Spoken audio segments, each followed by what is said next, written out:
Hello, everybody. Thanks for checking out this talk. We're going to work on My One and Only Love. We're going to check out the bridge today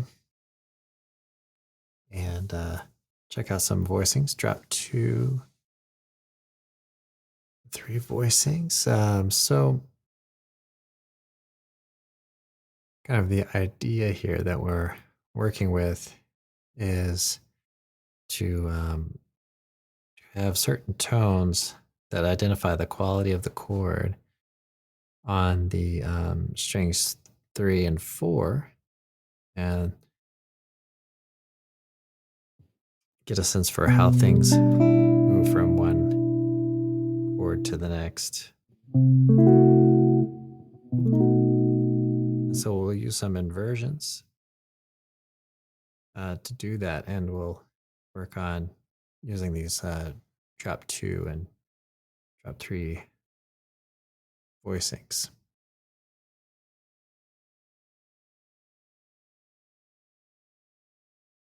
All right, so let's begin. We're working on the bridge here.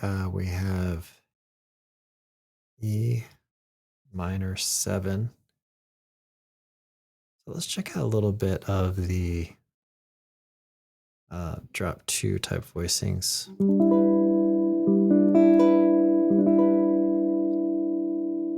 So we start on E minor 7. So that's the one we're kind of thinking about. We actually set this up a little bit beforehand, but we're going to get to these chords. But we have a little bit of a 2-5 that sets up the E minor 7. Remember, E minor 7, we're in the key of no sharps, no flats. So we have the 3 chord. But for the time being, we're going to think about this as the key of 1 sharp, E minor 7. All right, so to start out with, we have first inversion, E minor 7. I'm in 5th position. And we're moving here to the 6th chord in E minor. F sharp, or C sharp minor 7 flat 5, and then F sharp minor 7 flat 5 will come next. We're moving from this to this. So we're kind of thinking about how things are moving from one to the next. So we have this tone moving here, this tone moving by a whole step.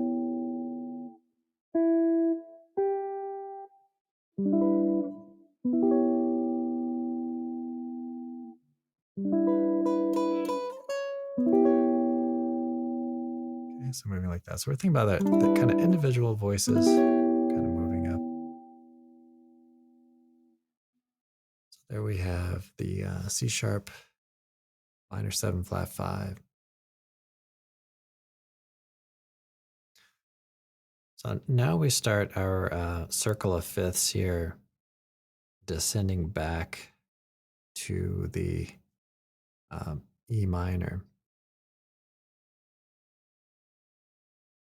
All right, so we have, the last chord shape, that was C sharp half diminished, and that's 3rd inversion, drop 2. And now we're looking at F sharp half diminished 7. 1st inversion. Okay, so let's listen to how that changes from the C sharp minor 7 flat 5 to the F sharp minor 7 flat 5.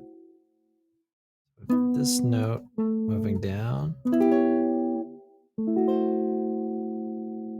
this note remaining the same, this note moving down by half step,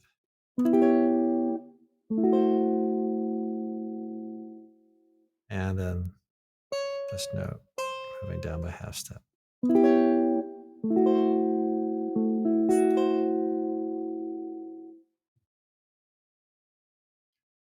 So now here we have the 2 chord in E minor.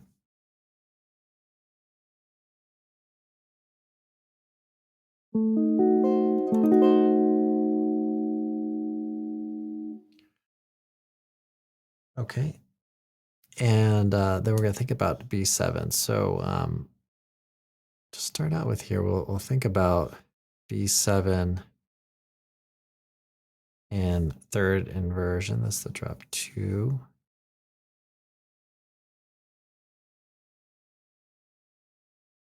But we'll also consider the flat 9.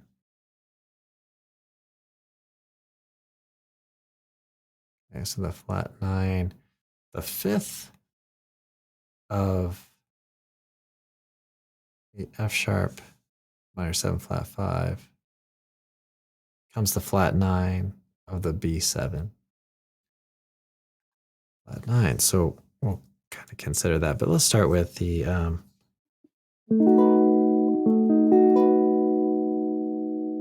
B7 chord without the flat 9. So we move over to there. So we have this note remaining the same. Third string, moving down half step.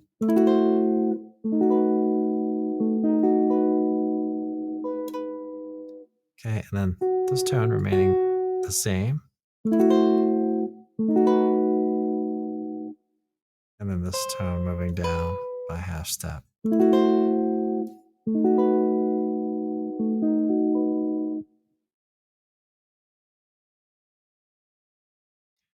Now, if we want to include that flat 9, we can have a rootless voicing. So we can play the F sharp minor 7 flat 5 and just only have this tone moving downward. All the others remain the same. This is kind of an interesting thing about the half diminished chord going to a dominant 7th chord with a flat 9. Is that you have that same thing happening in different, starting on different inversions of, let's say, the F sharp minor 7 flat 5, and then all kind of moving into these diminished 7th type chords, which all have the same contour, the same notes.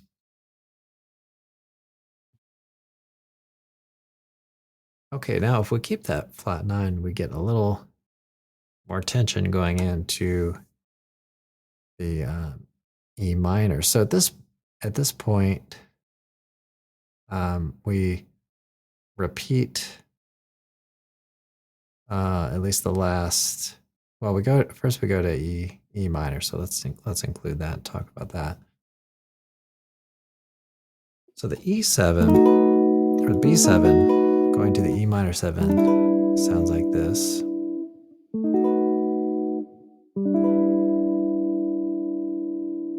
Okay, so we get a lot of change there, I guess you could say. So this note moves down. This note moves down by half step.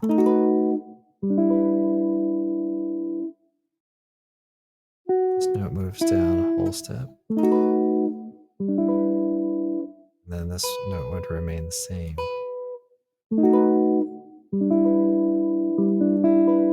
And then all that would be true of the B7 flat 9, except for this note would tend to move down now. Like that.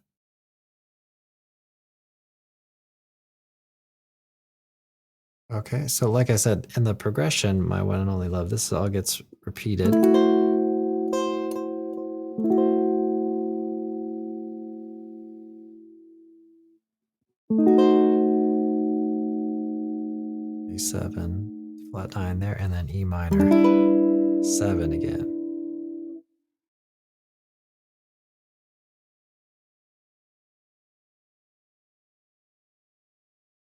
Okay, and then we're moving from E minor 7 to A7, so we get that kind of motion.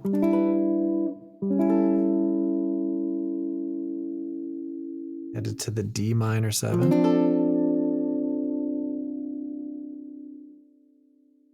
And then here we get a bit of a change into A flat 7. So we get the first inversion of D minor into the third inversion of A flat 7. So that's a pretty striking kind of change there, especially if you're playing the melody.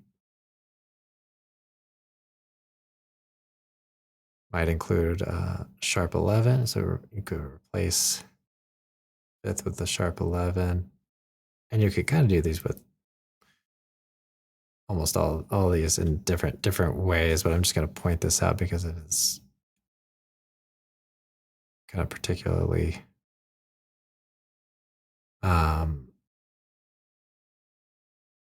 important to see, kind of in this case, I guess you might say. So I have a couple spots where the melody touches on the sharp 11 and the 13, more so than the fifth.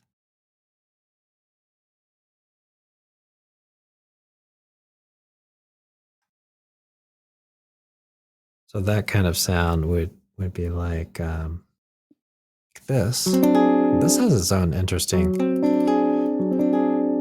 sort of phenomenon, I guess you could say. So this same contour, if you build this on the third of the A flat, you can use this kind of same shape, which is kind of cool.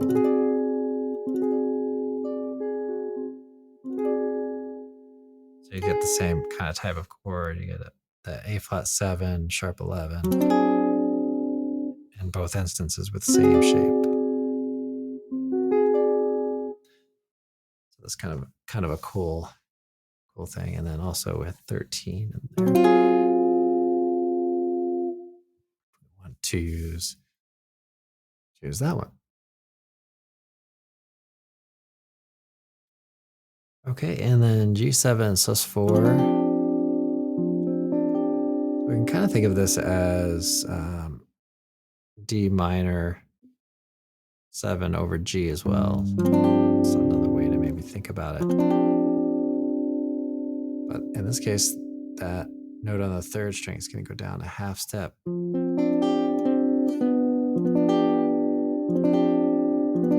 So that's the sus sound. And so that's similar to the minor 7 chord going to D minor 7 going to G7, only that we have kind of something kind of in the middle. We have a little bit of G, we had a little bit of D. So we have the low root note of G. We have more of the chord quality of the D minor 7.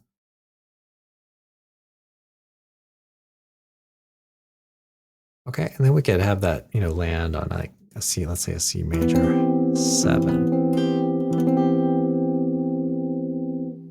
First inversion. And of course, so, a lot of these tones and things we can replace, the roots with nines or fifths with other tones as well.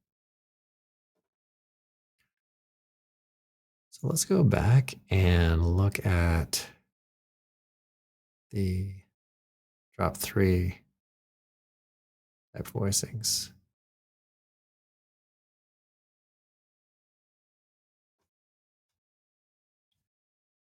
So here we have E minor 7.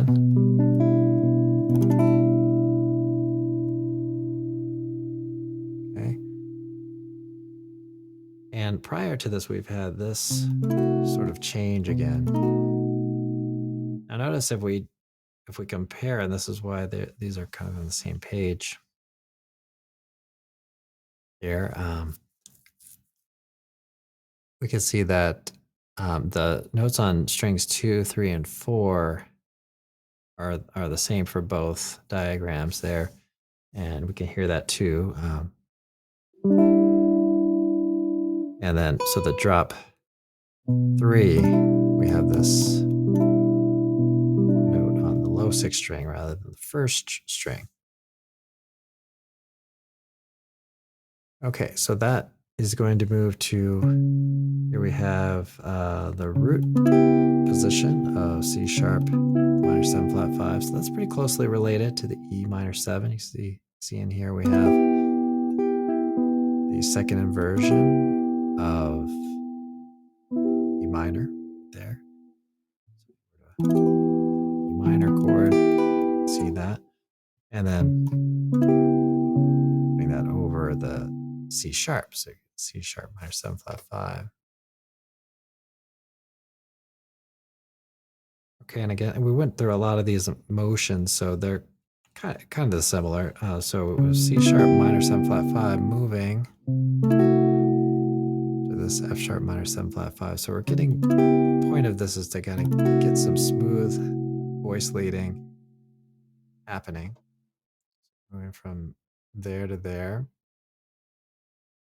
and then into B7. So I've placed the flat 9 in there just to notate that it's kind of there, but especially on the lower tones, you want to be maybe a little careful about placing flat 9s in the lower tones. So I would tend to stick here with the B, but it's worth studying that and worth investigating it and applying it. But yeah, that's the flat 9 there on the 8th fret if you choose to work through that.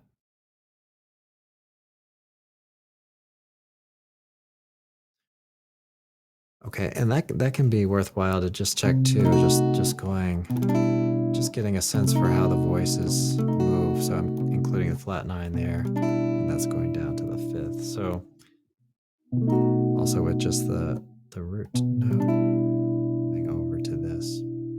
And once kind of get all this, you could change things up and maybe play B7 to like an E minor 9. Maybe move that low note up and get the 9 in there. Okay, so let's take a look at how E minor 7 moves to A7. So we talked about that a little bit. So that's the movement of that. A7. Okay, and looking at the bottom here, drop 3 again. D minor 7.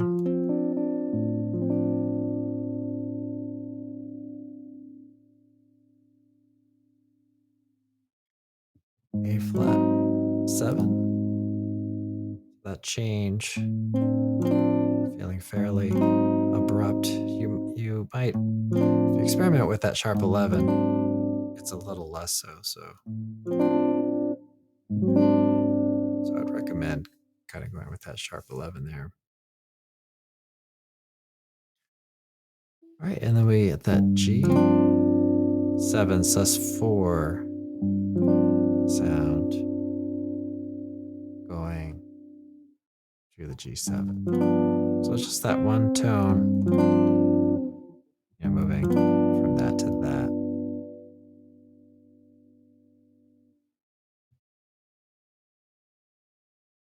Okay, and then that brings us to C major 7. So we can do lots of different things on that one. But having a structure to start with some of these voicings, that's kind of what we're getting at, and being able to do voice leading, good voice leading practice, and have the structure to move and change things and work through it. All right, everybody. Well, thanks for checking out this talk. Hope you enjoyed it, and I will see you all in the next one. Have a great practice session.